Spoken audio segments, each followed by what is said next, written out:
everyone, welcome to Reach Higher Riverside, where we share all Reach Higher stories happening in the greatest county in the nation. My name is Priscilla Grijalva, and I work at the best high school in the world.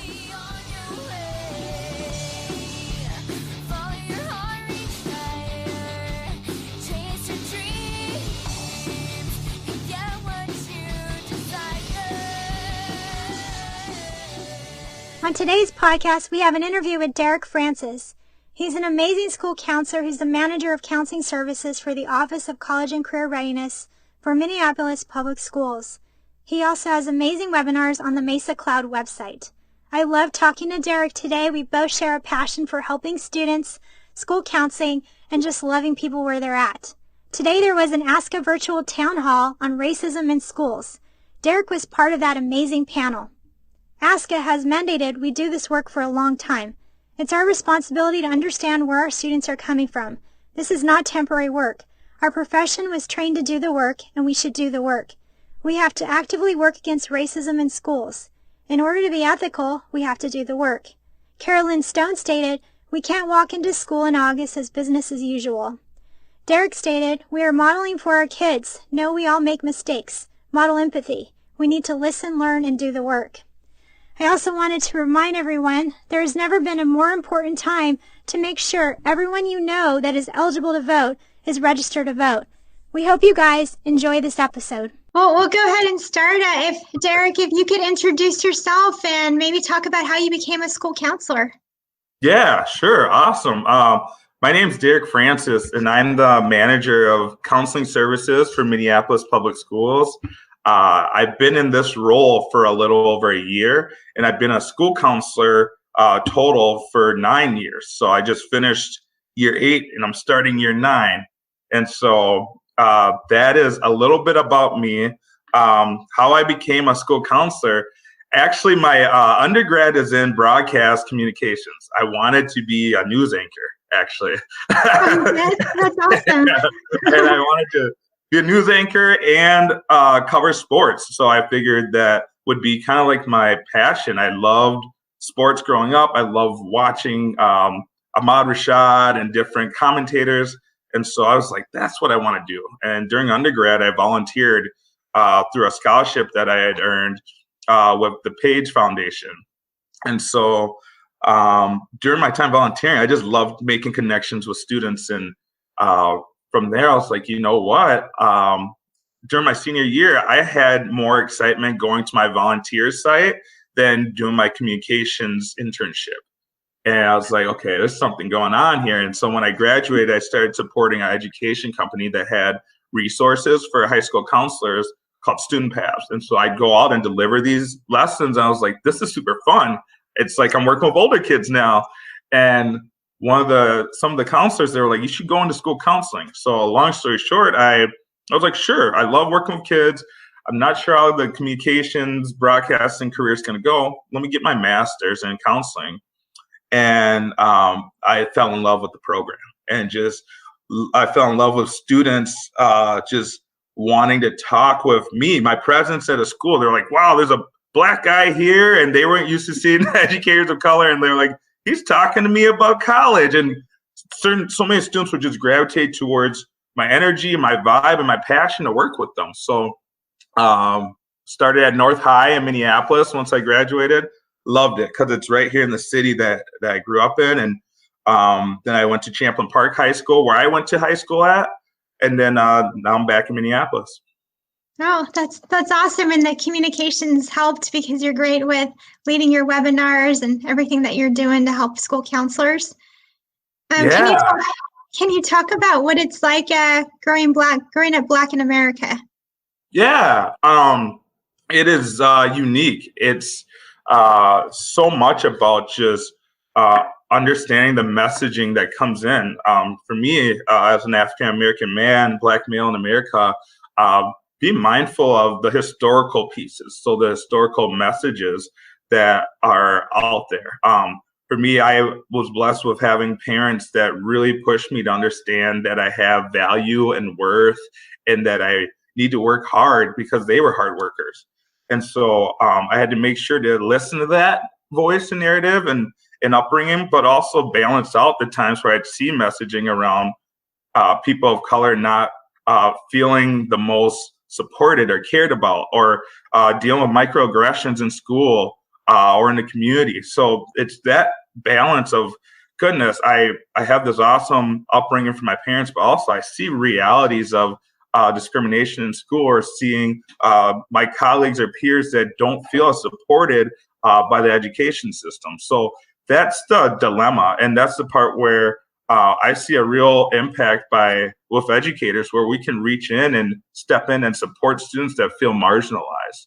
And I also realize helping to realize what opportunities there are as an African-American male in America, as a person in America, student growing up, knowing that education is really impactful for getting to where I'm at, having that value in it. And it helped from having educators show me and encourage me to put that value in going to college and getting my master's and being a counselor. So that's been my experience.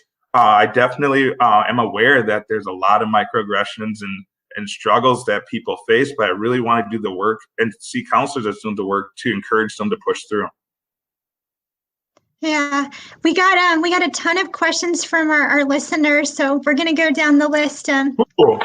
Some of our listeners had a variety of questions, and some of them may be tough questions. So cool.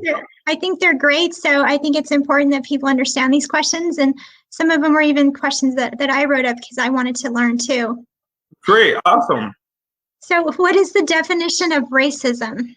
Yeah, so when I think about understanding the definition of racism, we starts with understanding and what race is, just the history of how race came to be. And race is classifying people based on their skin color, the physical attributions of it. And so the definition of racism is treating people differently because of the color of their skin, and understand that there's systems in place to maintain certain powers, and people have privileges based on their race. So the goal is to fight racism, to realize the systems that are in place to support it, and to have that humanity to say, you know what, like, we need to dismantle this because we're all connected as humans, and we need to have that humanity to look out for each other. So racism is just something that bothers me because it divides us. So that would be my definition. Yeah, I agree with the dividing is not good. Oh, my life has been so much better because I am connected to people of different races and backgrounds. My wife is white and I'm African American, and so learning about her culture, her upbringing, her background, and also having friends of different backgrounds is so awesome. So that's why for me, I'm like, man, whenever I see people push through and dismantle racism, I'm like, it's awesome because now you're not missing out on connecting and knowing people of so many different backgrounds. Like, that's the awesome part of it. I find joy in having people and friends and family members of different backgrounds. So that's my ultimate goal of dismantling racism. Yeah, that's what makes life fun, is just knowing different people, and I've really enjoyed it too. Yeah. Can you talk about what Black Lives Matter means? Some people don't understand that.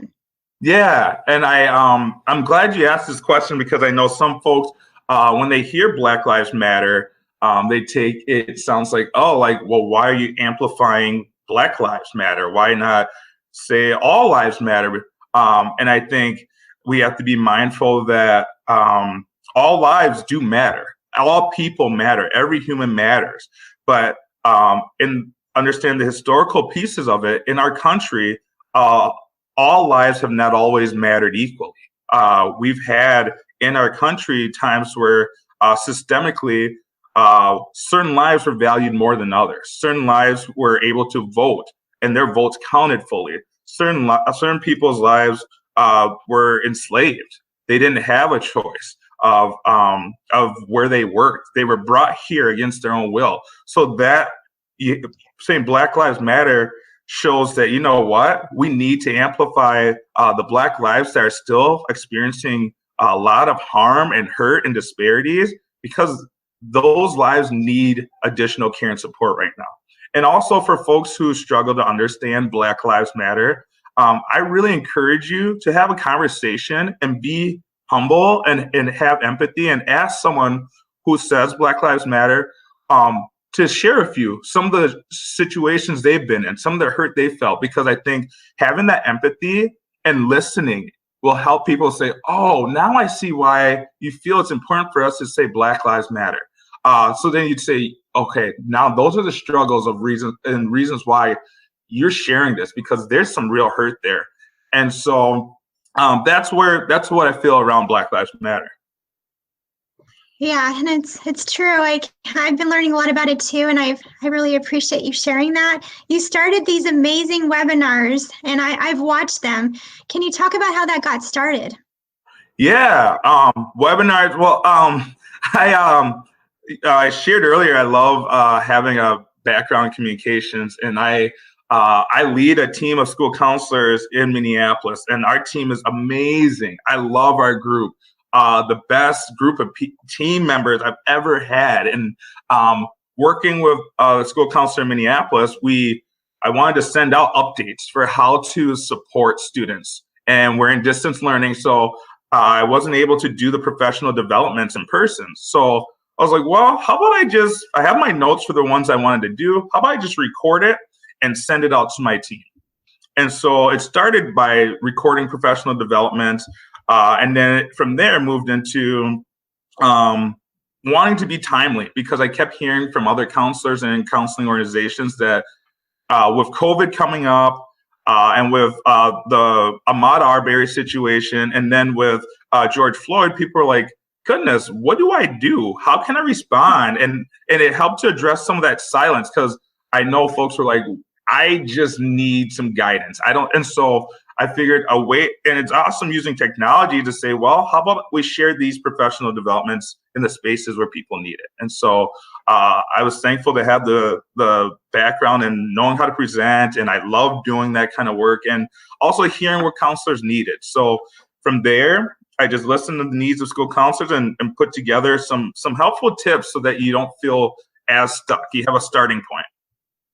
Yeah, and they were very helpful. I think I saw you had people from all over the world, like thousands of people. So. Yeah, super exciting. And that's the awesome part, is the feedback from folks saying like, yes, thank you. I did feel stuck. And I did that. For me, it was just listening, because I wanted to have the humility to say, how can I help other counselors who feel stuck? I've felt that before. So I'm glad that I've supported school counselors around the world. Yeah, it's been amazing. And I love the gym analogy that you had shared on your last webinar. Can you talk about that? Yeah. So it's funny because gyms just opened up here in Minnesota earlier this week. And I think being mindful of doing this race equity work, people are at all different levels of where they're at around it. Some people have been doing this. And as you think about the gym, going to work out, at the gym, when you're at the gym, there's some people there, and this race equity work is like working out.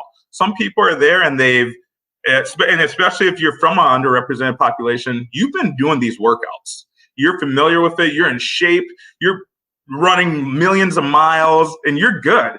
And some people, they're like, I just got a membership. I just learned about this. I just got the notice from my doctor that I need to work out. And that's the needs assessment, where you're like, whoa, based on what's going on, I just realized this is a blind spot for me. I need to start working out. And so we have to realize we have some people just get into the gym the first time. And we don't. And so I think it's important to offer grace to those folks, especially people who have been doing this race equity work. We can't get grumpy at them if they're like not lifting 100 pounds like we are, if they're only at 2, because I think some people, imagine if you're sitting there working out and you're like, this is my first day at the gym and you're going to make me feel bad that I'm not lifting as much as you. We have to offer them grace and say, hey, I'm here to help you. Let me know if you want me to spot you, or, hey, here's some lifts I've been doing to help get to this point. So I think that's how you give that support. But then also my friends who are new to the gym, it's important to, because sometimes people just get the membership and they just swipe in and then they leave and get their check.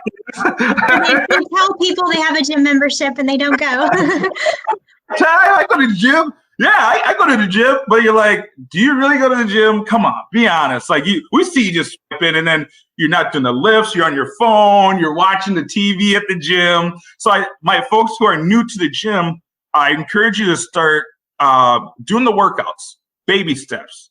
You don't have to jump to the highest weights yet. Build yourself up to it. That's the same way of doing this race equity work in school counseling. And use what you got already. You have some related skills. So if you already are good at doing empathy, you have that in you. You have these skills. Use some of that provision. If you know you're really good at connecting with students, start there. If you have humility, start there by saying, hey, students, all right, like if I have humility with students around dancing, I can't dance to save my life. And so I try to dance with the kids, and I go to them like, you guys, Mr. Francis cannot dance. But I know y'all like to dance. Help me understand. Help me with some of these moves. Having that humility to say, you know what, students, not only am I asking you to help me understand, but I'm going to be doing the work on my own to learn and get better and practice so that I can be there for you and build this connection. So I think it's so important that we have that humility if we're entering this work and it's new for us, instead of, because it can be hard. Folks can be like, oh, I don't want to say the wrong thing, and I don't want to hurt anyone. And ask for that humility, ask for that grace, and say, hey, I'm trying and I don't want to say the wrong thing, students. So please let me know. What relationship we're building with them too. Yeah, and I remember when I was in college and I got the freshman 15 is what they call it. And it was hard to go to the gym. So one of my friends tag team with me and held me accountable. And we went together for a while. And then once I got into it, I was fine. But I also think about like even those that are at the gym already and in shape, like I'm always thinking like, how can I get stronger? And I'll ask for tips on weights and stuff like that. So even with this work, I'm trying to continue to grow and get stronger. And I have friends that we started a book club. We're reading and learning about it's actually by Kendi. It's called How to Be Anti-Racist. Yeah. Just having like accountability, like even if you're already at the gym, it's really important. What about? I'm so glad you said that. Sorry, now you got me all excited. I just wanted to piggyback off of that because that's something I tend to share with counselors of color, because at no point should any of us as counselors feel like we've arrived, like, oh, I'm woke because I'm a person of color and I've experienced this. And so I think it's important for us to know, like, even me as a person of color, even as a person in this manager role, even though I'm leading these professional developments, I'm always working on my blind spots. And so even being aware during COVID, how am I supporting our Asian American students?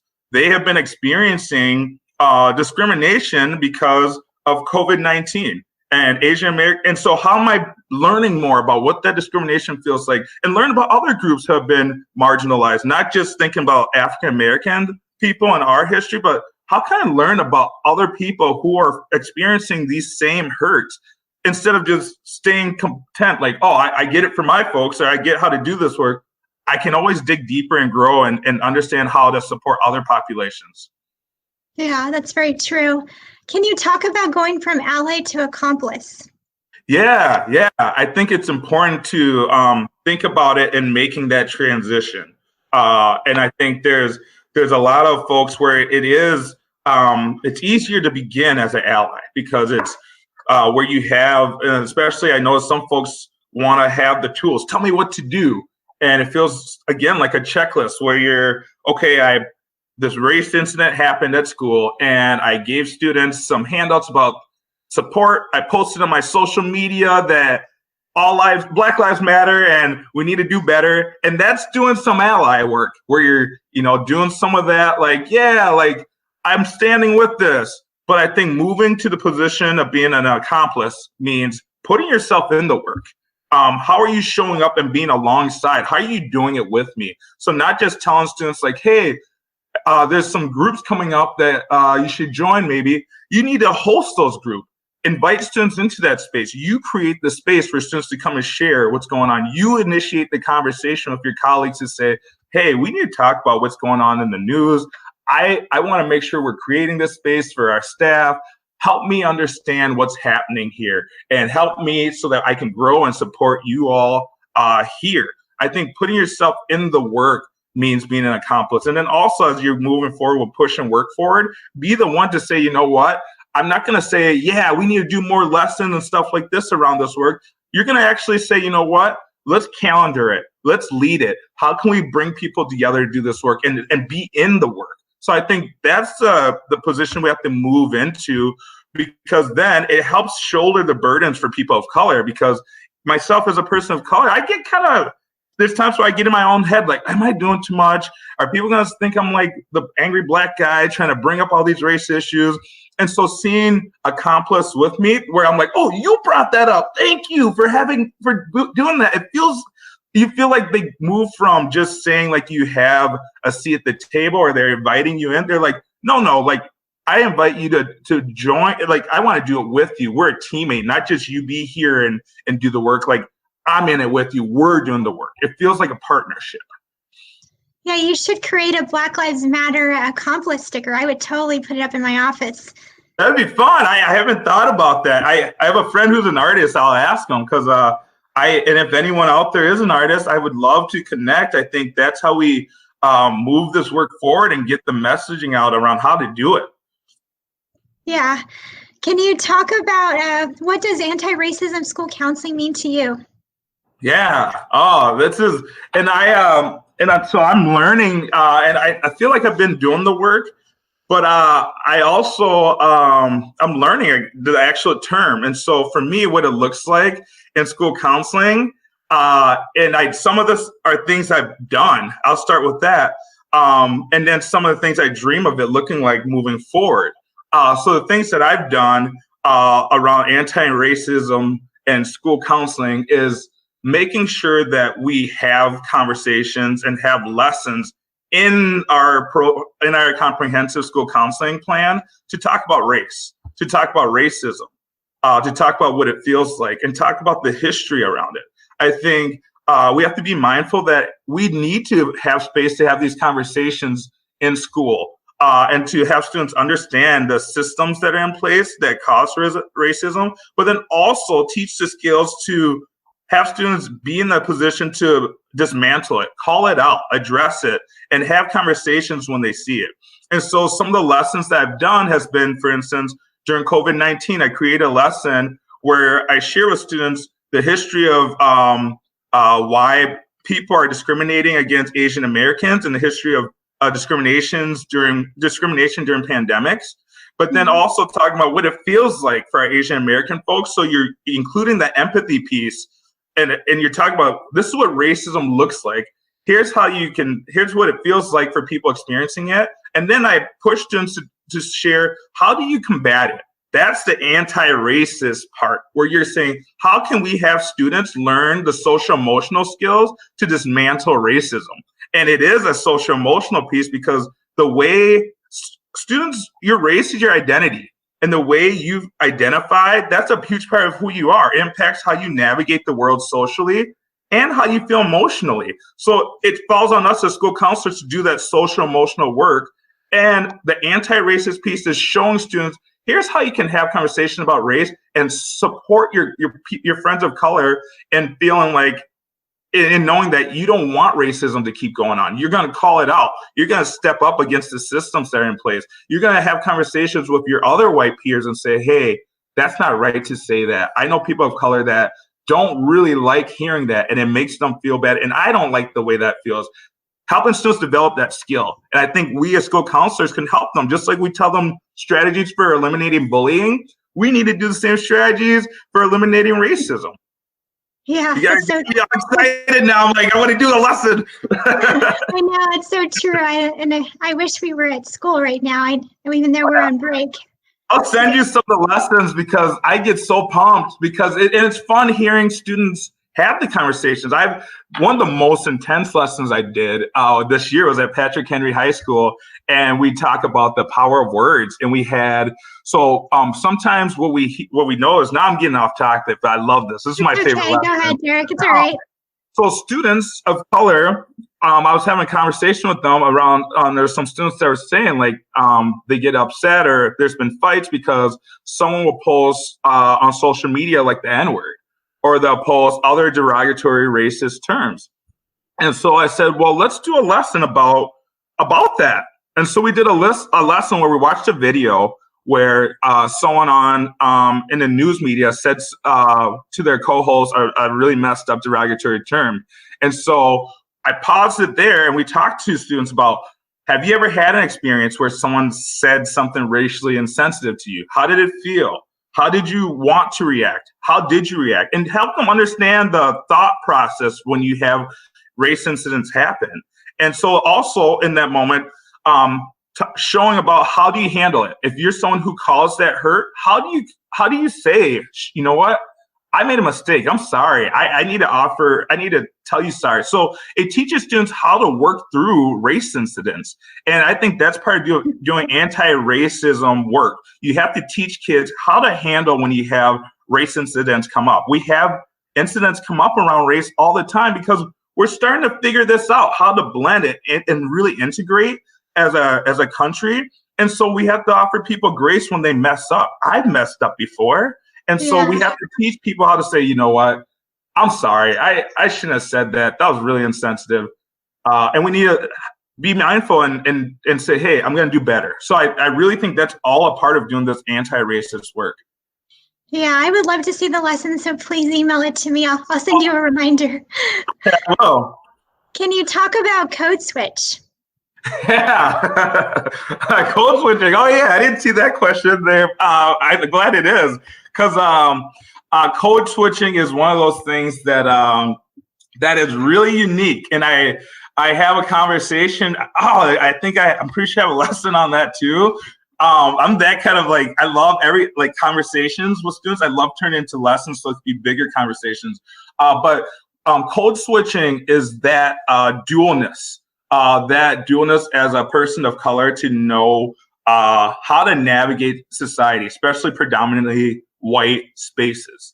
Knowing, and even for me, my students, when I'm in school, they'll call me out for code switching, because if it's a student of color and they come up to me and shake my hand, it's like that. And we come in and we do the hug and we do the what's up. And then if it's a staff member that's usually white, they'll be like, oh, you shook his hand like that. And you nodded down. And just picking up on those types of things around understanding the environment you're in. And people of color, it's like a sixth sense for us. We just have to have that awareness of what space am I in? How will the way I sound come off? How will my actions, the way I'm dressed, come off? And so code switching is that dualness of being able to be a chameleon and navigate all social settings. The other thing I want to be mindful of, though, with code switching, because I'm one of those people who I'm starting to get kind of more like boundary pushing. I know some people are like, what? So for me, I try to maintain my authenticity. I'll at schools where I can wear a hat, I'll wear my hat because I feel like that's the way students connect with me. Or I'll wear my earrings. Or if I have a chain I'll wear my chain, because I want students to see me and be like, oh, I can connect with him. He doesn't have to code switch to connect to me. And so when I go to schools, I try to dress comfortably, dress casual, because I don't want that to be a divide where students are like, oh, he's code switching. And I think part of me, it's just, I want students to be able to see someone who looks like me and looks like them and be like, oh, you do have a position in education and I can do that too. It makes that mirror where like, oh, I like your shoes. Like, oh, and you're a school counselor? That's cool. So then they feel like they see that mirror. Like, I could do that. He looks like me. He likes the things I like. So I think that's the piece of code switching I try to be mindful of, is that I'm staying true to myself so that students see that someone that looks like them, dresses like them, sounds like them, eats the same stuff they like, can do this kind of professional role. Yeah, that's so true. And then plus that makes them feel comfortable and then they want to talk to you. Yes, definitely. How can school counselors prepare kids for adult negativity and ignorance? Yeah, that is one of the things that I really think that school counselors, we're in the driver's seat around this, because we have to be mindful of where students are getting their messaging from. And it's a combination of sometimes at home getting negative messaging around certain things, and also news media, what they're watching on the news, what they're seeing on social media. So that creates the ignorance, that creates the unknowing about people of different backgrounds. So if students see that in adults and in their peers, I think it's important for us to teach them how to show real human connection, how to understand people who look different than them, their background, their likes, ask questions, build a friendship, because we all have a little bit of that bias in us. And especially adults and older folks, if you haven't done that work, it can be really deep, but I think it could also be damaging because you're mirroring negative behaviors to kids. And so I think it's important for adults to listen and have kids speak up and share and help teach the older generation. I know sometimes people give older folks a pass where they'll say, oh, they're from a different generation, they're older, they don't get it. And I don't buy that, because I'm like, they're using a smartphone. They're driving in a car. They're not riding around in a horse and buggy. They knew how to adapt to that. They're not eating over like they're adapting in areas because it takes practice and realizing how to do that work. So I love people that are older generation, but I really do feel they need to do the work. And I recognize it's harder because they haven't had the space to do that as often as the younger folks. Yeah, that's true. Is there a special way or a tactic you are thinking of or have thought of to engage kids in the conversation? And how do you prepare to answer their tough questions? Yeah, I think the way I think to engage kids in the conversation around race, it's in some of these tough conversations, I really do think it starts at an early age. The reason I share that is because kids are able, and now we're getting into the development piece, kids are able to recognize skin color differences as early as 6 months. So they're doing that categorizing and putting things into place and noticing male and female and attributing characters and beliefs to things. By 3 years old, they can have bias. And so if they're growing and learning and categorizing and blending in that bias, I think it's important to start at an early age having those open conversations from the first time when a kid says, well, I don't want to play with that person. Their skin looks dirty. Or if they're like, you know what, when they get to choose their friends they play with, if they're choosing people that look more like them. So helping kids understand from an early age some of those biases that we all have naturally as humans. And I think if you start at an early age and teach those skills to combat it, and if you do that in school, in kindergarten, first, second, third, fourth grade, as they get older, they realize and fight those negative messagings they hear, and they can actually see it as a learning process. Learn how to see the person who has a different cultural background. They'll be like, oh yeah, we did an activity in school where we had our Somali students share, and I learned and I asked questions about their culture, and about what holidays they celebrate, and about food and traditions. And then I get to ask questions, then I got to share about mine. So then we learn about others and we appreciate their background. And then we see it as, hey, thank you for teaching me about your culture. I learned, I know more now instead of assuming. So I think that's how we help with people learning how to have race conversations, and the offering grace when we mess up and saying, you know what, I want to correct you on something that you shared. And I want you to know that what you said was really insensitive. Here's why. And share with them, like, this is the thing you said is what's really hurtful. Not saying you're a mean, racist person. I just want you to know the words you said, that can really hurt a lot of people. So that's teaching social emotional learning, how to share with someone when you're hurt. And social emotional learning goes into how you're impacting others around you, how you're impacting the community and their feelings. So that's how you really get into, and I think that's part of anti-racist work, is teaching how to bring the community together. Yeah, that's so true. Is that in a school that has no diversity, they may think there is no problem. How do you start the conversation with a white group of kids? Yeah, I think it's really important that school counselors in whatever area you're in, educators, have the conversation about race. Because, and I think sometimes even more when you're in a space where it's predominantly one racial background, and not a lot of people and experiences from different backgrounds, because then it's easier to be in the pattern of just understanding people who look like you, have your in-group bias. So I think it's even more important that as predominantly white areas, you start that conversation, because historically that's been a hard thing to do for white families. I know even my wife's family, they'll mention like, we didn't really talk about it, or like when kids bring up race, they're like, shh, don't bring that up. So I think it's important to teach about what racism looks like and where it comes from and the history around it, because then I feel also that's a college and career readiness skill. Your life is not gonna be predominantly white setting your whole life, your whole school. So we want to make sure that you're able to have empathy and understanding when someone of a different background tells you something hurt, or words that you said hurt, or actions. So I think it's important, because imagine your freshman year, if you went to an all-white school and you don't realize the hurtful or negative messaging that you may have received about people of color, and you walk into your college dorm room or down the hall, you see there's your neighbor is a person of color, and you're like, and so now you want to you're in a better place to build a relationship with them and avoid those errors, because we see that so many times where students will post things on social media that's really racially charged, and we see it on the news all the time. That's because they don't usually have a relationship with someone of a different background. I learned about their background. So I think that's how we heal our country.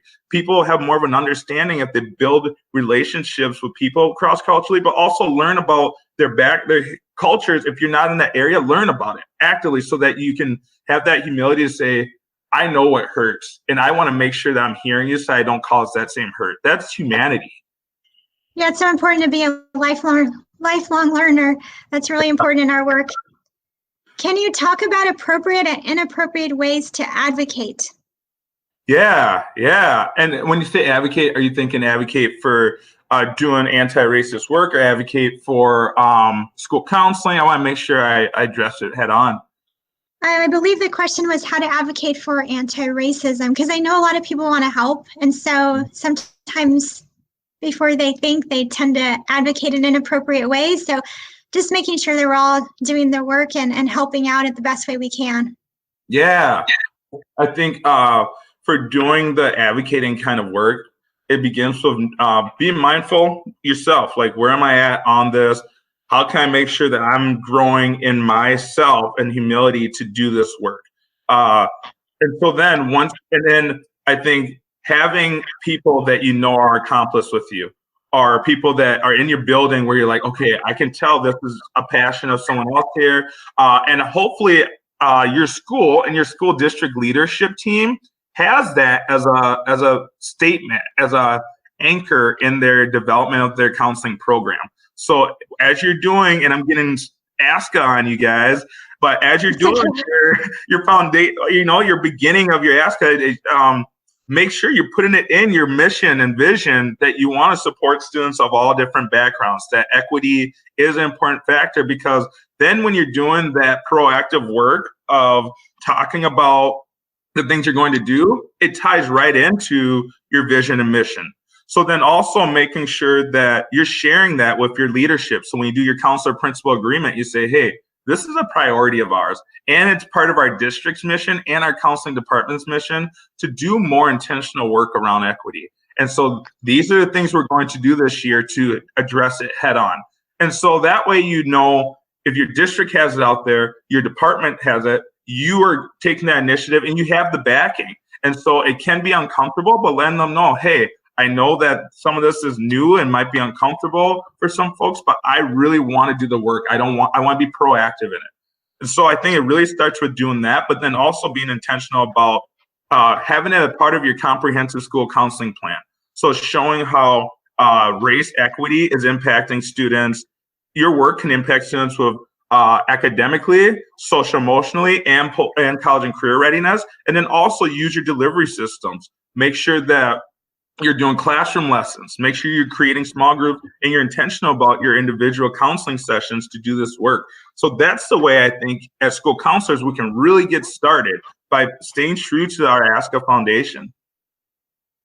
Sometimes people of color are judged with being too dark or not dark enough. How can a person of color overcome this obstacle? Yeah. Oh man, that colorism. and I'd want to tell, if any person of color is listening, or any human, your skin is beautiful. It was made intentionally like that. It's gorgeous, whatever complexion you have. If you're super dark, love that dark beauty. Enjoy it, embrace it. If you're a lighter skinned person, love that too. Both are equally beautiful. And I think it's so messed up in our world, that in our country, that the closer to being light or white, the more privilege or socially acceptable that is. That's really messed up, and that can mess with people's psychology. You have people talking about light skin versus dark skin, and it's like, why do that in group discrimination and bias? Why not say we're all having beautiful skin, and understand that what it's about, the heart, the inside, and you lose out on opportunities to grow closer to people when you put up those kind of barriers. And then also understanding for me, my wife and I were having this conversation where I told her, I was like, how does this work? Because having lighter skin for white people, if you're more fair skinned or not as tan, it's seen as, oh, like you want to have a tan. And so then where's the line where, like, if you're a white person, you get a tan, it's like, ooh, that's attractive, that's a nice tan. When is it like too tan, where it's like, oh, you're getting a little too dark? Because that's the part where this colorism, like, I don't get it, because it's made up by us as humans, and it goes back to racism. That's just another form of racism that we have to stop, because your skin color doesn't make you a better person, a more attractive person, a kinder person, a better heart. And so we need to teach some of those skills of that. Your color of your skin doesn't make you better than anyone. That's not love. That's a condition. One color, that condition. Now I only love someone based on the condition of their skin. That's not unconditional love, and that's what we want to strive for as people.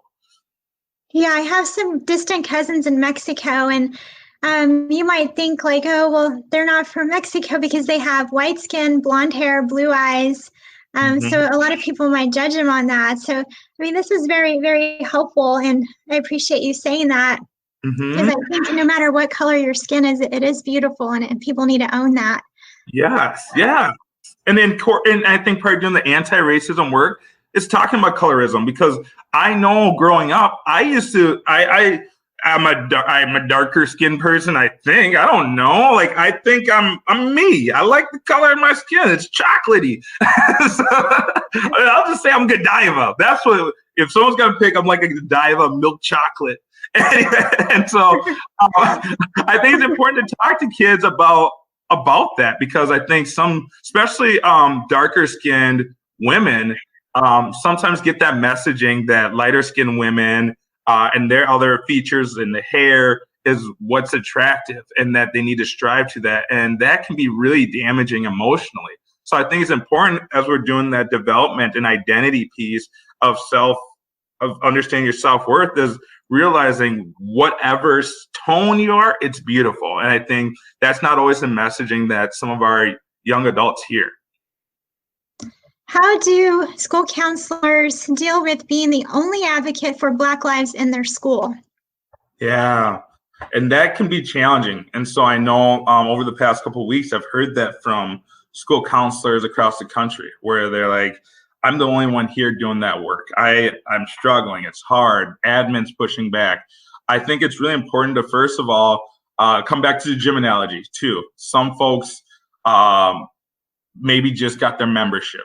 Some folks haven't even got their membership. And so I think being able to connect with people who are interested in doing the work. And if you come to a point, and I've been there, where I feel like I know I'm the only one on my team, on my department doing the work, then what I start to do is do the work with as many students as I can. So for instance, what I would do is, even if a student wasn't on my caseload, students of color just knew, like, hey, Mr. Francis, can I connect with you? Yes. Or I'd go and I reach out and be in the hallways, because I was at schools that experienced major racial incidents.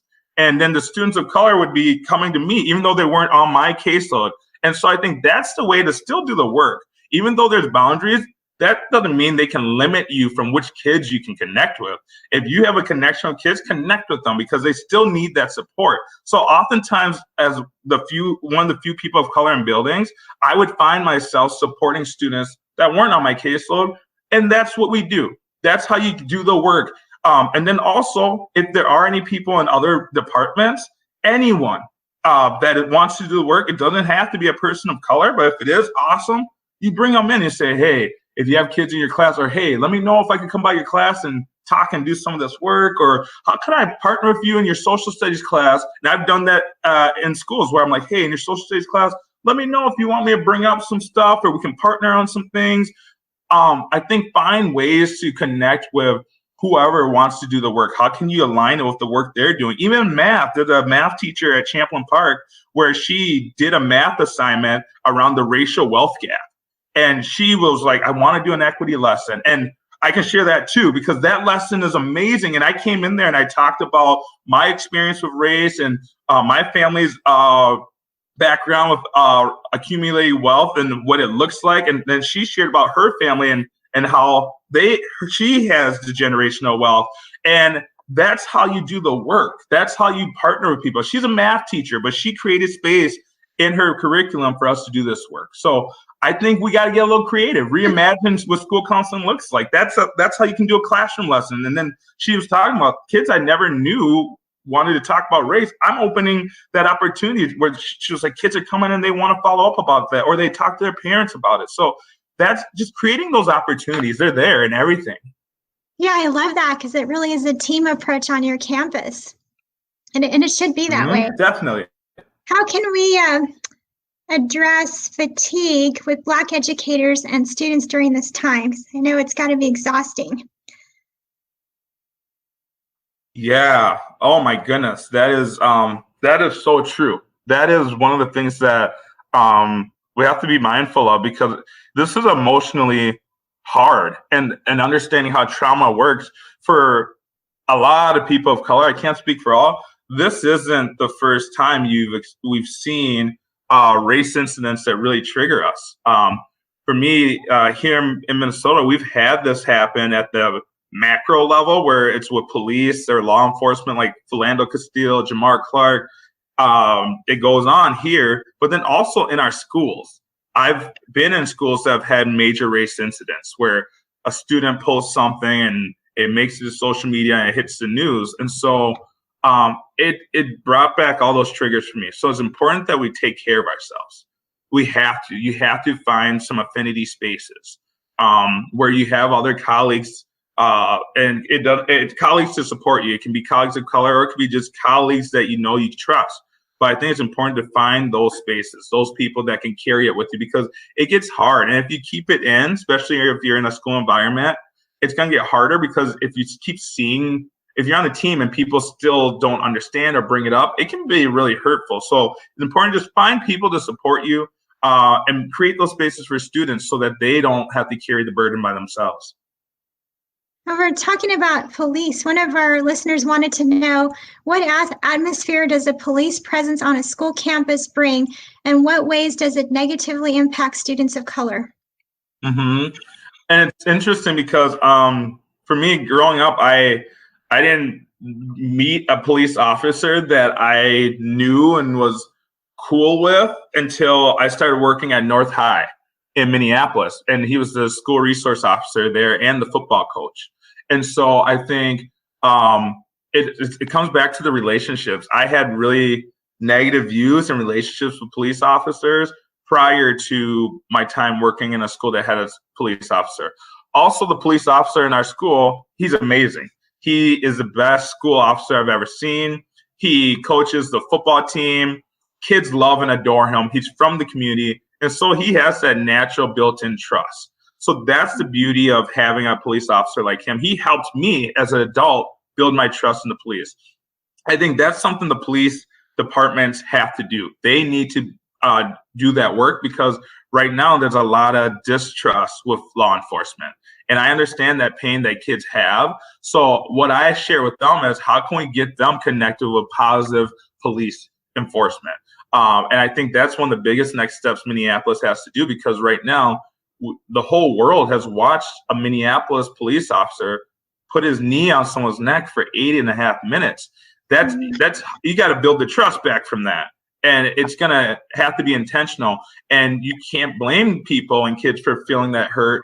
What I hope is that that people of color have hopefully had some positive experiences with law enforcement so that they can give some grace. And it's hard because I know it's easier to just be like, no, forget the police, defund the police. And I understand where people are coming with some of that. They do need to do some more work with police, and especially around understanding how to handle and address people from different backgrounds, and how to not their tactics for how they apprehend folks. So I think that's the work that needs to be done on both sides. How can school counselors hold each other accountable regarding implicit bias when working with students of color and other marginalized student populations? Yes, I think that is another huge team relationship piece. And I think it starts with your team making that agreement early in the year as a team that you have that sacred space where you're like, hey, as a team, we have to trust each other. And if you have someone on your team that's going to lead and guide around this, you have to have a space to have those conversations. Where I've seen it work well is where you have the agreement, we're going to work on these skills and have the training around it. So showing up to training around race and bias. Sometimes there's folks who intentionally don't even show up to those trainings because they're uncomfortable or they plan to be off that day. You have to make your team commit to wanting to be aware of their biases. And then also, as you're working as a counseling team, have that openness to say, hey, I want to share this with you all. I want to make sure that I'm running it by you. I think I might have had bias in that situation. And I had to do that with my team. And it's humbling because I'm just going to be real with you guys. Because I think it's so much easier to just be real. My bias that I used to struggle with is when we had white families that adopted students of color. I don't know where I get it from. And I think I don't. In my mind, I'd be like, why'd they adopt a black kid? Like, why? What do they think they're doing? They think they're just saving that kid's life? Who are they? Are they raising the kid to see and understand the racial components of their life? And so I had that bias. And so when we had families come in, there's times where I'm probably sure I made mistakes where I didn't, where I might have been biased. And that's where I had to own it. And I told my team, I was like, you guys, I need to work on this. And I did. And the cool part is the way I did it was I was at church one week and there's a little kid of color running and crying. And the kid went over and she went over to her mom, and her mom was white, and she hugged her mom and stopped crying when her mom picked her up. And she was like, mommy. And I was just like, oh, that kid doesn't see color. That kid sees mom. Who am I to sit here with my bias because that white mom adopted a black girl? That's my mess I had to clean up.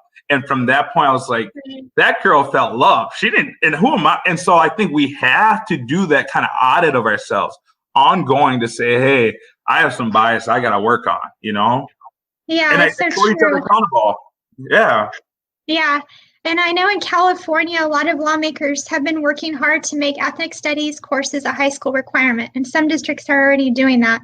To your knowledge, are any schools in Minnesota mandating this as well as beyond just an elective? If so, what are your thoughts on the possibility of classes like this in the fight against racism in America? Yeah, I think it's awesome that schools are doing that out in California, and we do have that going on here in Minnesota. As of right now, it is an elective, and then I'm pretty sure, it's only an elective for right now. I think it'd be ideal to get it to count for social studies. I think try and make sure I'm getting this right, because so nonetheless, making sure that those classes are available, I think is awesome. In my opinion, definitely make it a required class. The reason I say that is because those courses are really helpful in two ways. One way is empowering for students of color to see that their history is being taught. I think it's so important that that's how you build your belief and your validation, who you are, seeing pieces of your history brought up and shared, and seeing people in history books that look like you that were doing great things, not just being enslaved. And I think that's important for all students to realize, how do you do the combative work? How do we be honest about the history of discrimination and racism and say, hey, that was in the past. The laws have changed, but how are we seeing some of these things still today? Because we agree in the past it was wrong, and that's why the laws have changed. But how are we making it different now? How are we seeing some of those same things happen in the past? And how can we learn from that and treat people differently and change some of the structural pieces that are still in place that are causing these same problems from the past? So I think it helps with kids understanding and having a frame of reference for how to move forward and say, hey, have things really changed? What has changed and what things haven't? And what parts can we do in our school and our community to make it better? Yeah, I would love to see that happen, especially statewide. That would be amazing. Yes, for sure. How can we support Black communities over the summer? Yeah. Oh, and so I think it's important the way to support Black communities, I think being mindful first of making sure that taking care of yourself, your soul, your family, making sure that you, because that's what we need as humans, is that initial safety, that feeling of being loved. I think it's really important that we make sure that the basic needs are met. So if it's food services, if it's emotional services, make sure that is addressed. I know some students, it's going to be hard during COVID to figure out meals. So making sure those structural things are in place is going to be huge. And I think as school counselors, checking in, seeing how your students are doing. If there's community events going on, go there safely with your mask on and make sure you're like, hey, like I came, and the visibility, students will see that. So I think building that relationship with your families of color, your Black families, but then also to the Black families out there,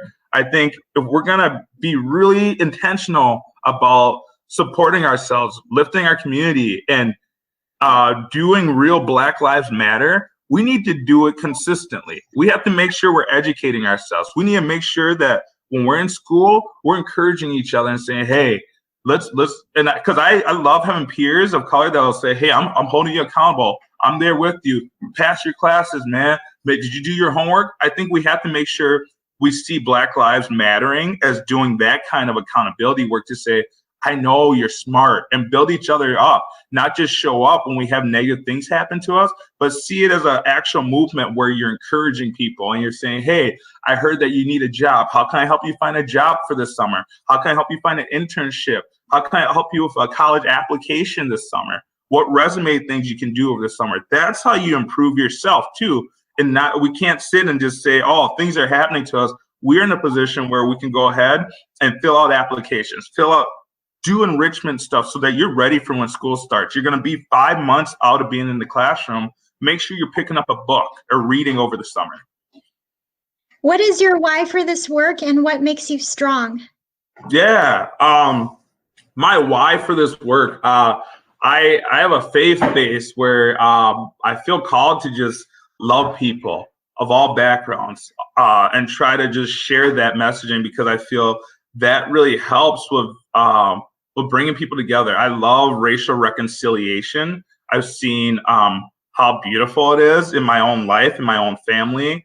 And I realized that we don't have to be stuck in the hurt of all the pain from race in our country, in our world. And so I see also the presence that I have and the impact I can make when I walk into a school or I connect with colleagues to openly share about my life, but also share strategies so that we can connect. So that's my why. I feel really passionate about seeing people in community and having, just doing life together at different backgrounds and feeling encouraged about who they are. And for me, the most beautiful thing is seeing those cross-cultural relationships where I'm like, historically, those things were banned, and we're showing that love is above that, and conquering it and connected. Like, I'm like, yes, we're winning. That's what I want that to win. That's my goal, is that there's a day where we don't have to teach about anti-racist work, where it's just the norm, where it happens automatically, where people just say, hey, let's call this system out. Let's work on it. How do you feel? I want that. That's the day I'm pushing for. And I hope there's a day where I'm like, oh, no way, it's happening in schools across the country. Like, it's a given. I'd love to be able to see that one day. Yeah, where love is greater than hate. Yes. That'd be awesome. Is there anything else you would like our listeners to know? I'd say I'm glad that, especially school counselors, awesome that you're getting into this profession. It is the best job. I don't even see it as a job. This is like fun for me. This is, Yeah. it's a blast. And so that's what makes it enjoyable. We have such a huge role that we can play in transforming lives. And I think seeing it like that, and when you have roadblocks come up, see it as an opportunity. So right now, if you're struggling with navigating race and these conversations make you uncomfortable, see it as an opportunity to grow, because it could be happening on purpose where there's a day where you're leading students and sharing with them, like, you know what, it was hard for me, and here's some things that I did. So you never know how this can be an opportunity where one day you're leading conversations at a school around race, and you're sharing transparently, like, oh, I felt some of that when I was starting this work. So understand we're all at different places and doing this work, and offer yourself some grace. At the end of our podcast, we like to do the Sunshine Spotlight. Can you name at least one thing that made you happy this week? Yeah, one thing that made me happy this week, I would say knowing I got a email from a school district, and the counseling lead for that district shared that they were so glad to have proactive resources to support students. They were super happy because they're like, we did not know what to do or say. We just needed a starting place. So they were talking about the feedback they got from students because of the spaces they held for students to talk about how they've been feeling with George Floyd stuff. And that made me so excited. They were talking about how students they didn't know. They're like, so many students are reaching out that we didn't know that they'd have this type of response. So that was like the best, because if I was in a school and students were responding like that, I'd be giddy. I'd be like, yeah, like, you guys want to do it again? Like, let's do another group next week. So that's the kind of stuff that made my week amazing. Like just hearing folks that are having some momentum moving forward in this work. Yeah, I have to agree. And I'm torn between two for this week. I taught my first class last night at the University of Laverne, and the opening was about Reach Higher, the Reach Higher initiative. Yeah. And I was just so excited to share about our work that we've been doing at my school. And then I told them about you and like teaching about anti-racism. I want to make sure that they understand. And I'm co-teaching with another counselor. Her name's Alexis Godar, and she's amazing. So talking with you is just, it's been amazing, and it's been really encouraging, and I appreciate all your work. So continue it and keep doing the great work you're doing, and you're inspiring a ton of people across the world. So Derek, if you could just say goodbye to everyone out there listening. Hey, thanks for that. Thanks for having me. Thanks for checking us out. Bye to everyone out there. I hope to connect with y'all soon, and have a good, productive, safe, healthy summer. Thank you for tuning in to Reach Higher Riverside. You can follow us on Twitter at RH Riverside. You can subscribe to our YouTube channel at Reach Higher Riverside. You can also subscribe to our iTunes or Google Play Music and give us a rating. Thank you so much for listening in. We appreciate all of you tuning in. And as Michelle Obama would say, when they go low, we reach higher.